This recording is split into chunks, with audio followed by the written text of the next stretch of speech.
Il est 18h32 dans la capitale économique Douala. Madame, Messieurs, bonsoir et bonne fête de l'unité nationale. La date du 20 mai marque la naissance de la République unie du Cameroun en 1972, une commémoration lors de laquelle les Camerounais de tous bords sont appelés à l'unité et la paix, célébrée cette année sous le thème Armées et Nations, ensemble pour consolider ou alors pour relever les défis de la sécurité sanitaire et préserver la paix, la stabilité et la prospérité du Cameroun. Rentrons dans l'histoire de cette date, dans cet élément ou dans cet éditorial que signe Blanche Perdrine.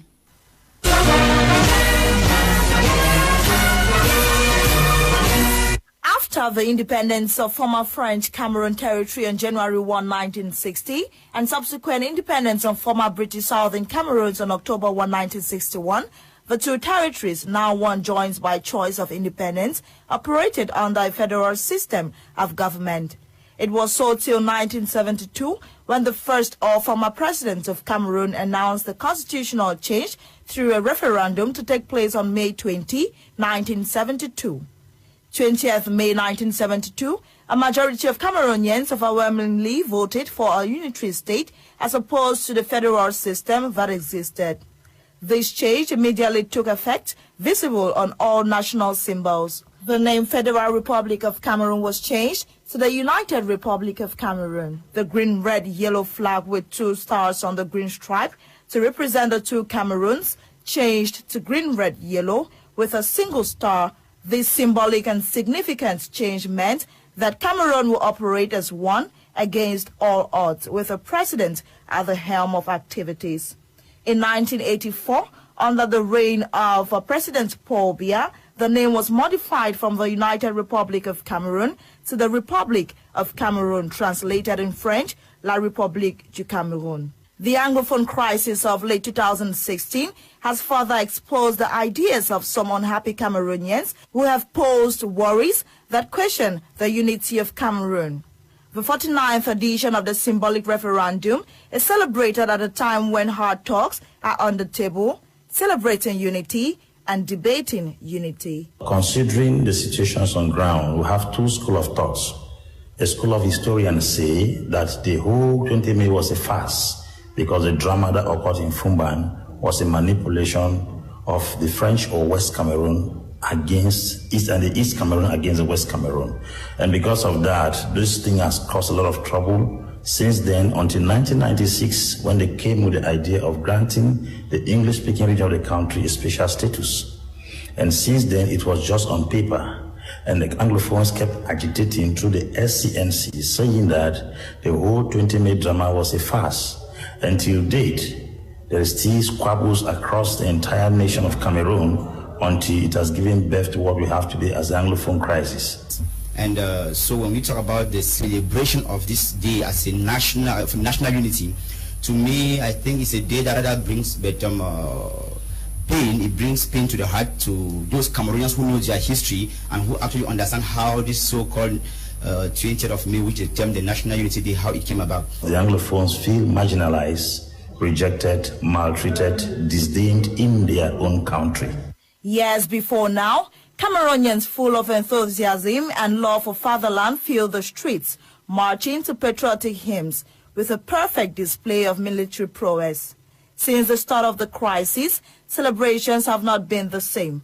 Though this year's commemoration is void of celebrations due to COVID-19 pandemic, this day is a reminder that Cameroonians have only one Cameroon and it is theirs to preserve.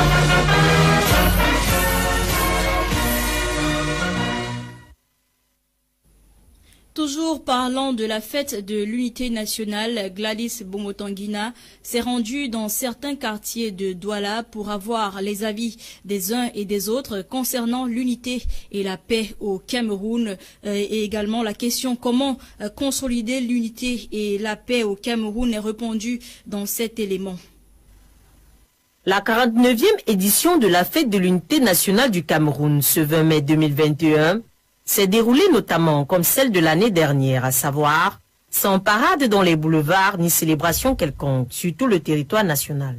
Au regard des crises dont le pays fait face depuis quelques années, à savoir la crise sociopolitique du nord-ouest et sud-ouest, la crise sanitaire de coronavirus, le thème a été porté sur Armée et Nation ensemble pour relever les défis de la sécurité sanitaire et préserver la paix, la stabilité et la prospérité du Cameroun. Néanmoins, en ce qui concerne certains Camerounais sur ce jour et son thème, l'unité de la nation et le vivre ensemble n'ont jamais été le problème du Cameroun, mais se penchent plus sur un problème de gouvernance. Les Camerounais en eux-mêmes n'ont pas de problème de vivre ensemble. On a toujours trouvé les Bamileke chez les nordistes au sud, un peu partout. On n'a pas ce problème. C'est les gens qui veulent diviser le Cameroun qui nous mettent ce problème de vivre ensemble sur la table. Par contre, d'autres ne projettent plus la nation dans ce sillage. Il n'y a pas l'unité au Cameroun.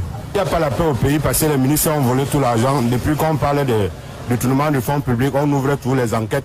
On n'a jamais compris où les enquêtes ont abouti. Pour que ça change, il faut que les ministres remettent l'argent qu'ils ont détourné. Et puis le gouvernement, l'État nous dise ce qu'on a fait de ça.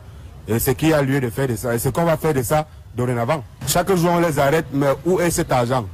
Célébrée pour la toute première fois en 1972 et commémorée chaque année, la fête de l'unité du Cameroun et son importance restent une priorité majeure pour toute la nation camerounaise.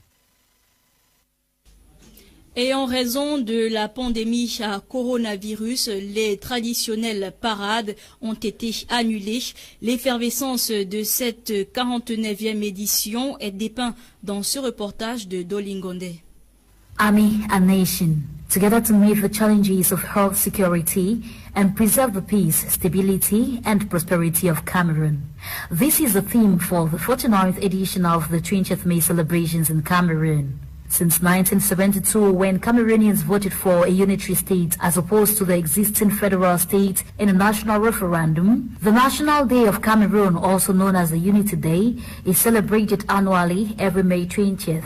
But what knowledge do Cameroonians have of the day? Cameroonians are celebrating the National Day. That's the day of unity as opposed to federation. For me, this is a unity day. So when I say unity day, I still remember when my mother said that this is the day that French Cameroon and English Cameroon finally united together and became one. Here in Douala, the nation's economic capital, this is the main 20th May Boulevard, void of the exceptional military parades, patriotic songs, and the ambience that usually characterizes this day, as Cameroonians heed to President Biya's call for no outdoor festivities in compliance to the COVID-19 barrier measures. Nonetheless, this is what some Cameroonians are missing out on the day.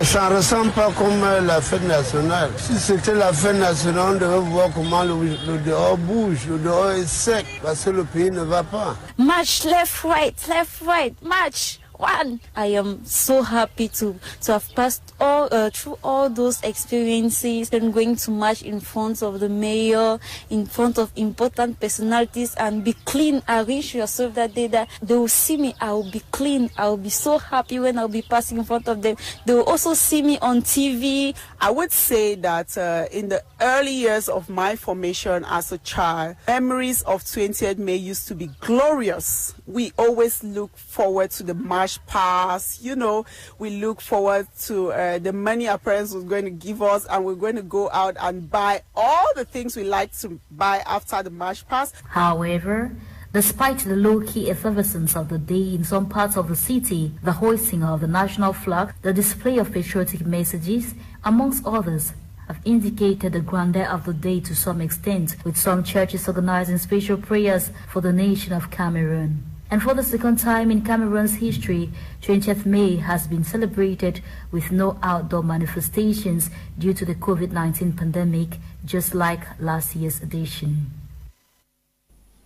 À l'occasion de la fête de l'unité nationale, l'esplanade de Bamenda Upstation a accueilli la cérémonie de remise de décoration des médailles du travail à 59 employés présents à cet événement célébré dans le strict respect des mesures barrières édictées par le gouvernement était le maire de la commune de Touba, Tanjo Martin. Charles Kebois pour plus de détails. Under strict COVID-19 barrier measures put in place by government against the COVID-19 pandemic and the symbolic hosting of the flag at the various military units and the Northwest Governor's Office, celebrating on the theme, Army and the Nation Together, let's overcome health security challenges and preserve the peace, stability and prosperity of Cameroon.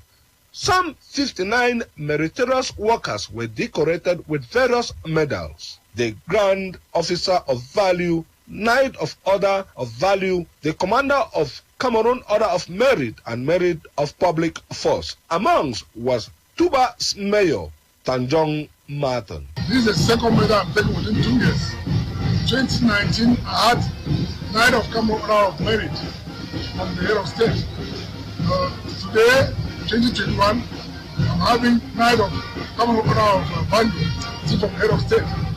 And I look at the distance between Tuba, where I operate fully, and to the Yaoundé so far, and I cannot know how the head of state always feature me out in the award of medals annually.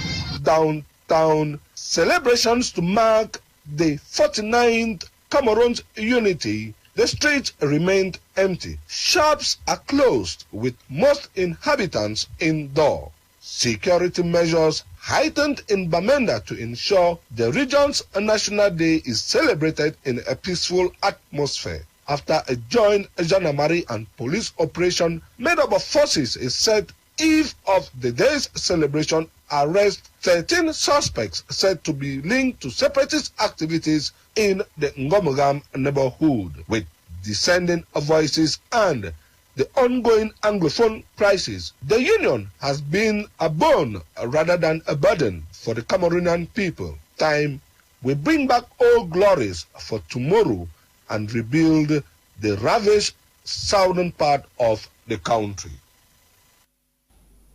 À présent, ce fait divers où un homme au nom de Tiokowe Léopold, âgé de 45 ans, est actuellement recherché par les forces de l'ordre. Il aurait drogué puis découpé sa femme alors qu'elle était endormie. Les faits se sont déroulés tôt ce matin à Mabanda, un quartier de Bonabéry à Douala 4e. Le récit des faits est avec Fond Quinta.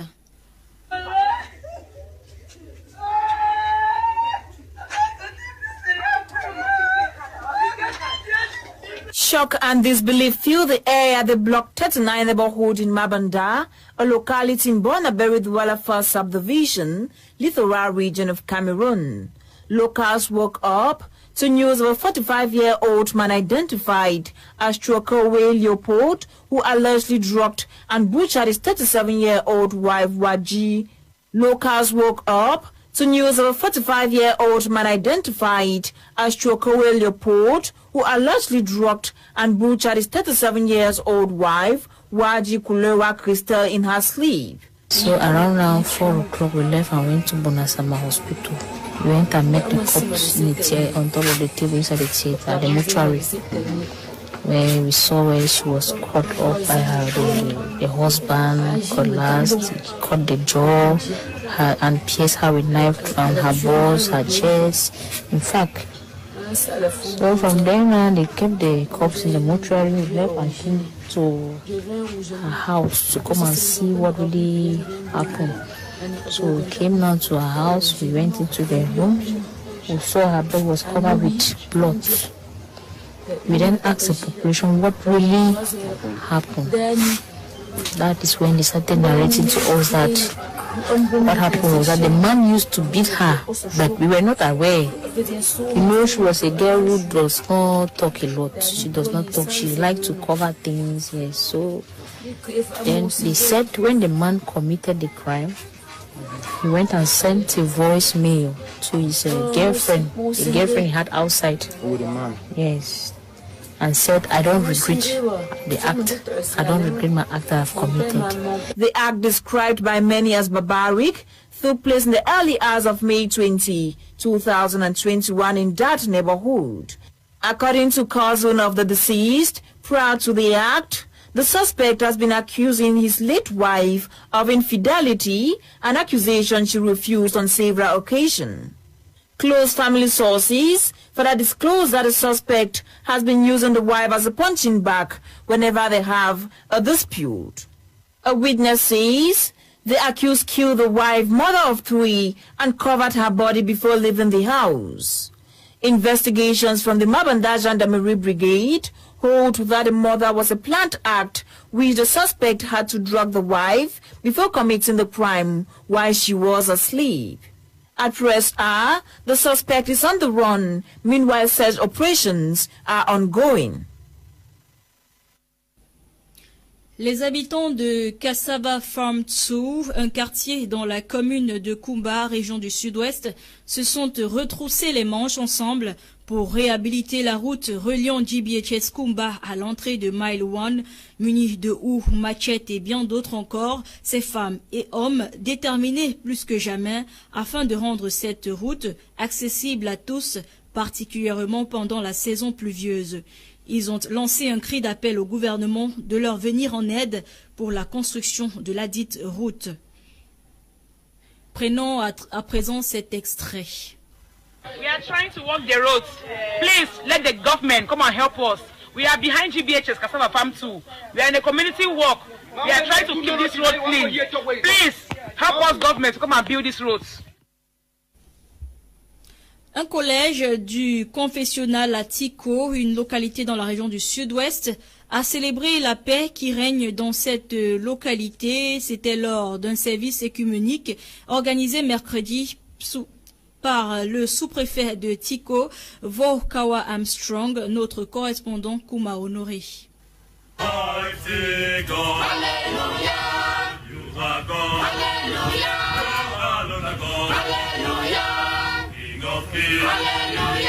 The population of Tiko answered present yesterday, May 19, in an ecumenical Thanksgiving service organized by the divisional officer for Tiko subdivision to thank God for the peace that reigns in the subdivision and to pray for Cameroon as a nation.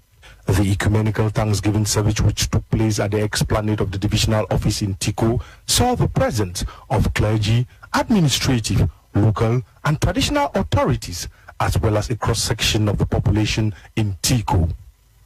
Speaking on behalf of the clergy, Reverend Guajulos Ambe thanked God for being faithful to Tiko population throughout the Anglophone crisis and prayed God to grant the divisional officer the wisdom he requires to bring joy and gladness to the inhabitants of Tiko subdivision. The men of God took to the rostrum, praying for different intentions. The prayer intentions included a prayer for forgiveness and reconciliation, prayer for justice and peace, prayer for the nation and its leaders, prayer for unity and oneness of Cameroon, and prayer for the recovery of the nation's economy. We call upon you to protect our nation from bloodshed, protect our nation from killing, Ya Allah. Ya Allah, protect our nation from this COVID-19 pandemic. Addressing the population, the divisional officer for Tiko subdivision, Vu Buikame Armstrong, coined his speech in 2 words. We invited here all of these persons to come and hold an ecumenical service for prayer, most especially giving reverence to God, but over and above to pray for peace in our land, for return to normalcy. But very fundamental is the necessity for love to champion the cause that we all seek. That is to say, we should go above the divide, the hate speech, and all of what has caused disunity amongst us, and unite ourselves in brotherly love so that we can forge ahead as a common nation with a common destiny. The ecumenical service was interluded with praise and worship songs from a charismatic band and popular gospel artist Mary Mandy, who kept the audience craving for more. Me, I want to tell you the truth. If you say you be Christian, don't read your Bible. Yeah, you the waste time there. For money, can wake up, read your Bible. Une famille en Godi, dans l'arrondissement de Douala 3e, a vu sa maison partir en fumée. Le feu qui, selon les témoignages recueillis, s'est rapidement propagé, n'a pu être maîtrisé à temps malgré l'intervention des sapeurs-pompiers. Aucune perte de vie humaine n'a enregistré, mais d'importants dégâts matériaux. Le récit de Nora Kakebi. Recently, the population of Ngodi Aqua, a neighborhood in the economic capital Douala, witnessed a sad and unfortunate incident. At about 2 p.m. Wednesday, May 19, a private residence caught fire and got burnt to ashes, recording huge material damage as almost everything in the house was lost to the blaze. The burnt items included kitchen utensils such as pots, plates, spoons, and other items, including beds, mattresses, cupboards, dresses, and other accessories. Some sources have attributed the fire to poor electrification, while others say the fire must have been provoked by a forgotten pot on the fire. It should be noted that the fire brigade team responded swiftly when they were alerted, but unfortunately the fire had consumed a large part of the house, as well as a large majority of the household valuables. Although the fire had caused enormous damage, the firefighters were simply able to prevent it from spreading further to other nearby houses and causing more damage and pain.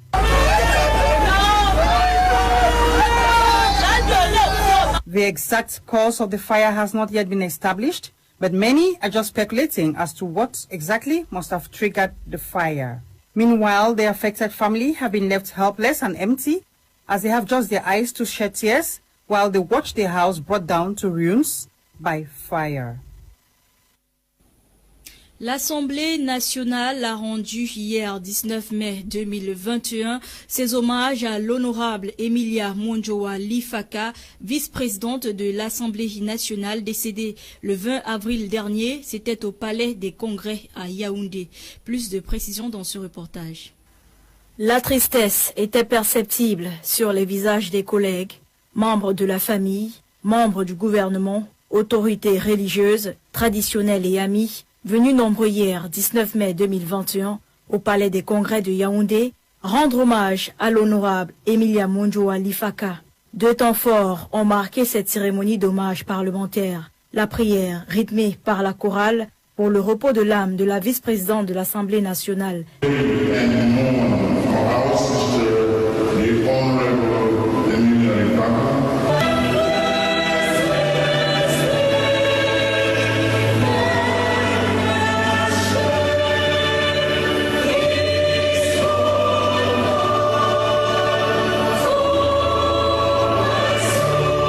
Et une série de témoignages de ses collègues reconnaissant en elle l'humanisme, le charisme, le leadership d'une femme politique engagée au service de la population. Elle me disait qu'elle était en train de terminer un projet d'activité parlementaire pour laquelle elle voudrait que nous travaillions ensemble. J'ai donné mon accord et elle l'a dit, on se retrouvera à la session de juin. Et donc elle savait dans les arguments et quand on était en désaccord, parce que nous ne sommes pas de la même famille politique, elle savait faire la part de choses. Et l'accueil que cette maman nous a réservé, nous qui venions d'arriver, était l'accueil d'une maman. C'est-à-dire qu'une mère qui accueille des enfants, à qui de temps en temps elle donne des conseils. Décédée le 20 avril dernier à l'âge de 62 ans des suites de maladie, l'honorable Emilia Monjowa Lifaka sera inhumée le samedi 22 mai à Bodjongo, dans la région du Sud-Ouest. Et c'est ainsi que nous mettons fin à l'édition de ce jour. Madame, Messieurs, merci d'avoir été des nôtres. Restez scotchés car tout à l'heure vous aurez Prime Art. Bonsoir.